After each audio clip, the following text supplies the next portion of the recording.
All right, welcome back to ABA exam review and our latest in our RBT exam practice question series. We're going through the next set of questions together and breaking them down. If you're new to the channel, welcome. If you're returning, welcome back. Please like and subscribe. Be sure to check out btexamreview.com for all of our study materials, including our combo pack. As always, when you pass, let us know so we can include you in the Sunday shout out. Work hard, study hard. Let's get going. The strongest reinforcer for Andy is money. He'll work very hard to earn money. A token economy is designed for Andy where he can exchange tokens he earns for real dollars. Real dollars represent what? Now, in this scenario, if you're very fluent and know your vocabulary very well, the real dollars actually represent a couple different things. And in this case, we know that Andy loves money. He's going to work hard to earn money. So they're motivating, they're apparently reinforcing. And we're using a token economy where Andy can exchange tokens for the real dollars. So he earns tokens, he then exchanges the tokens for those real dollars. In this case, the real dollars in a token economy sense would be considered a backup reinforcer. A backup reinforcer is what you exchange the tokens for, and backup reinforcers are very important in token economies. In more complex token economies, you might have several different backup reinforcers, all at different prices. In a basic token economy like this one, well, you just exchange your tokens for real dollars. So real dollars represent backup reinforcers, but as we can see, none of our answer choices give that option. So our answer choices instead are talking about conditioned reinforcers, unconditioned reinforcers, and conditioned punishers. Well, we know we can eliminate conditioned punishers because Andy's not going to exchange his tokens for a punisher. So it's either a conditioned reinforcer or an unconditioned reinforcer. Now, we know he's earning real dollars, and dollars are one of the strongest conditioned reinforcers we have. And why are they conditioned? Because you learn that money has value. Not until you get older and you start exchanging money for other goods does it mean anything. You know, you can take kids, young kids, even kids with different delays or disabilities, and they might not have any concept of what money is worth. However, as you get older, money starts to hold a lot of value. It's conditioned over and over again through pairing with other reinforcers. So the real dollars represent not only backup reinforcers, but also a conditioned reinforcer. A high probability request sequence is written into a client's treatment plan. The target low probability behavior is picking up items of clothes. One technician always starts by asking the client to say their address, but the client is always forgetting their address. What is the problem in this scenario? All right, we're looking at this scenario and there's an issue. Okay, we're using what? We're using a high probability request sequence, which occurs when we're trying to evoke a low probability request by first evoking a lot of high probability responses. And the key with the high probability responses is they need to be able to be evoked reliably because we're building up behavior momentum. So the target low probability behavior is picking up items of clothes, meaning that's going to come after the high probability request. This technician starts by asking the client to say their address and personal information. And for a lot of clients, this might not be a big deal, right? If I say, what's your name, what's your favorite color, what's your address, and then pick up your clothes, that's great as long as they can engage reliably in the high P request. However, this client is always forgetting their address. That's a problem. If we can't reliably evoke the high probability request, how are we going to reliably build momentum for the low probability request? So what is the issue in the scenario? A, that it is an inappropriate behavior to target with a high probability request sequence. Well, no, picking up items of clothes seems to me like a great way or great use of the high probability request sequence. Okay, you can build up a lot of momentum and start picking up items. If you've ever cleaned up items with a kid, when you get momentum started, a lot of times cleanup just starts to happen. So I think it's totally fine. B, the high probability behavior should be in the learner's repertoire. Yes. If you're going to use a high probability request sequence, whatever the high P behaviors are, client should already know. They should be reliably evoked. They should be in that client's repertoire already from the start. What about C, the low probability behavior should be in the learner's repertoire? Well, no, because we're trying to evoke that behavior. So of course it's not going to be reliably in the repertoire. And then D, the technician is doing everything correctly. Not necessarily.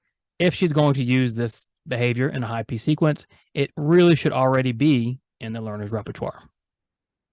You receive a brand new vacuum as a gift and immediately put it together. You start using it and love it, but the battery drains after only 5 minutes. Confused, you search the internet for solutions and are able to find one that eliminates your battery issue. What is the antecedent to searching the internet? All right, we have antecedent question. When you have behavioral questions, ABC questions, you always want to first identify what the question is asking about. There's a lot going on in this question. Specifically, they want to know the antecedent, so what comes before searching the internet. So first things first, let's identify where searching the internet occurs.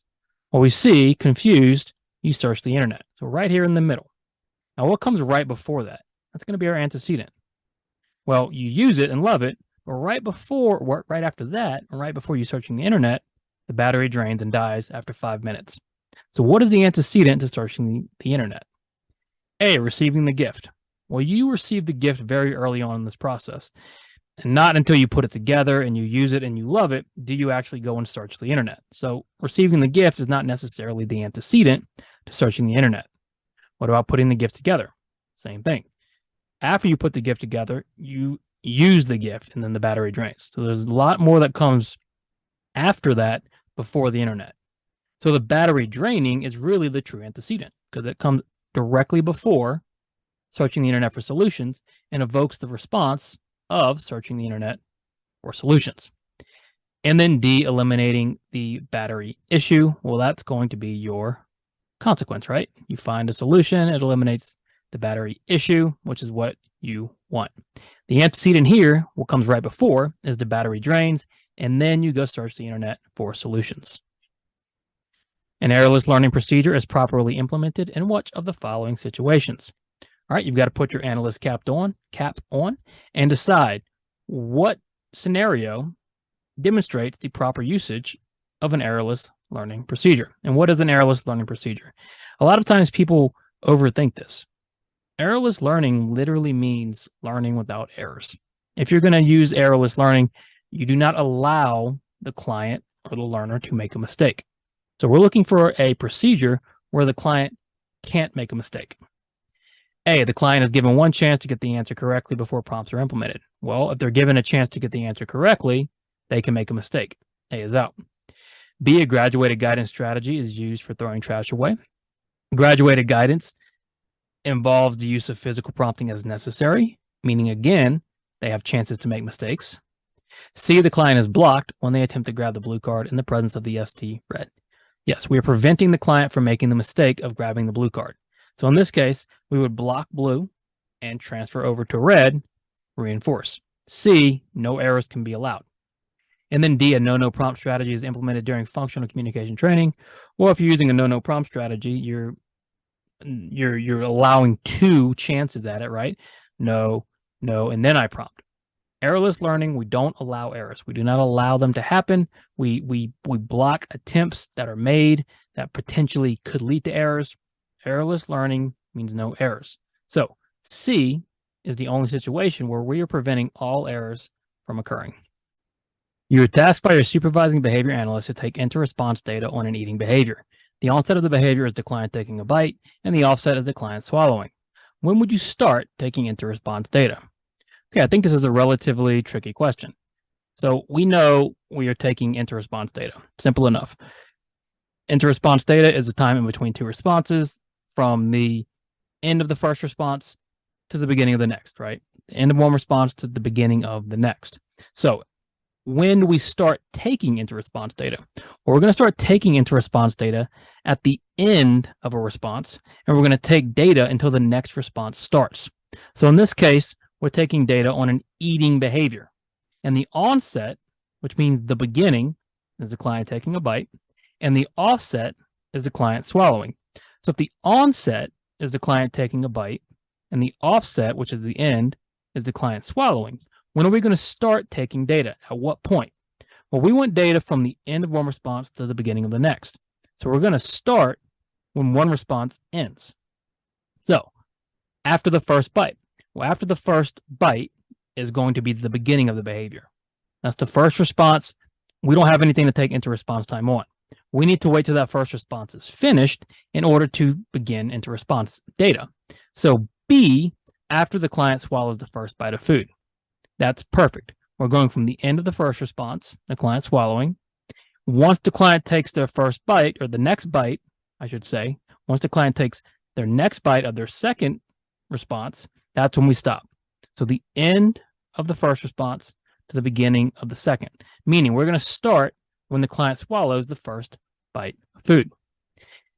In between biting and swallowing of food, well, that's going to be the duration of the entire bite, which is not what we're looking for. And then each, which is in the wrong place, each time the client swallows the food. That would simply be a frequency count. Not what we're looking for. We're looking for inter-response time, which is the time from the end of one response to the beginning of the next. Meaning, when we start taking inter-response data, we're going to take it from the end of the first response, which is after the client swallows the first bite of food, and we're going to record until the client takes their next bite of food. That'll give us inter-response time. Every Sunday, you look forward to watching Succession and Barry on HBO. You try and find other things to do during the day since the shows don't come out until 6 p.m. each Sunday night. What type of reinforcement schedule are the shows on? All right, so basic reinforcement schedule. Remember, we have ratios and interval schedules. Ratios are response-based. Intervals are time-based. Then we have fixed and variable. Fixed means unchanging. Variable means on average. So what you want to do is break it down. So let's start with fixed versus variable. Is our response, or is our reinforcement schedule changing, or is it always the same? Well, you know that the shows don't come out until 6 p.m. each Sunday night. That's every Sunday night, 6 p.m. Meaning it isn't an average, it isn't variable, it's fixed. Then you ask yourself, well, is it a ratio schedule? Does it matter the number of responses? So if you keep checking HBO, are you going to get reinforced? No, the only time you're going to get reinforced is after 6 p.m. You're on an interval schedule. So you're on an unchanging time schedule. In other words, you're on a fixed interval schedule. You walk into the coffee bean to order a coffee after lunch. You walk up to the counter and say, 1 grande iced coffee, please. The cashier tells you that only Starbucks has a grande size. Your initial order is an example of what? All right, interesting question. We're looking at our initial order here, okay? And what did we do? Well, we walked into the coffee bean to order coffee. You walk up to the counter and say, 1 grande iced coffee, please. Cashier says, well, that's only Starbucks. This is the coffee bean. You've engaged in a response that's been reinforced in another place, and you've used it in a place where reinforcement is not available. What happened? A, discrimination. Well, you didn't discriminate, because if you discriminated, you would have discriminated between the coffee bean and Starbucks. You failed to discriminate. What about B, overgeneralization? Yes, and what overgeneralized? Well, ordering the grande iced coffee overgeneralized from Starbucks to the coffee bean. You order a grande at Starbucks, you order a normal or a medium at Coffee Bean. What about differentiation? Well, differentiation involves multiple responses. This is the same response. You didn't differentiate. And then D, errorless learning. We talked about errorless learning earlier. This has nothing to do with errorless learning. So you failed to discriminate between the two coffee shops. You did not differentiate between your responses. What you did was overgeneralize the response of grande iced coffee, please. And then grandma brings ice cream to her grandkids on Sunday. She brought 4 different flavors. She puts the ice cream on the table and then tells the youngest grandkid to pick first. Once a flavor is selected, it cannot be selected again. This most resembles what type of preference assessment? Okay, so we're talking preference assessments here. And the 4 most common types that you need to know as an RBT are single stimulus, forced choice, multiple stimulus with and without replacement. There's also a free operant preference assessment where you just let the client essentially roam. But here, okay, what are we talking about? Well, we've got grandma. She's bringing ice cream. She brought 4 flavors, okay, 4 flavors. She puts all the ice cream on the table, and then the youngest grandkid picks first. Once a flavor is selected, it's not selected again. So visualize it. You've got 4 ice creams on the table. Once one is selected, there's 3 ice creams left. What does this most resemble? A, forced choice. Well, a forced choice involves two stimuli being presented at the same time and asking someone to pick. Single choice is one stimulus at a time. And that's a pretty good way to answer these questions. Ask yourself, how many stimuli are being assessed at once? If it's 3 or more, it's probably multiple stimulus. If it's 2 at once, it's most likely forced choice. If it's 1 at a time, it's most likely single choice. So we know we have a multiple stimulus with or without replacement. Well, with replacement, if you have 4 ice creams, whatever one is chosen will be put back, and the other 3 will be replaced with other items. In this case, once the ice cream is chosen, it's gone. Nothing else is added. So we have a multiple stimulus without replacement. Okay, so again, ask yourself in preference assessment questions, how many stimuli am I assessing? If you get to multiple stimulus, ask yourself, is the selected item put back or is it gone for good? That's going to help you distinguish between with replacement and without. All right, check out btexamreview.com for all of our study materials. Like, subscribe. As always, when you pass, let us know so we can include you in the Sunday shout out. Work hard, study hard. See you soon.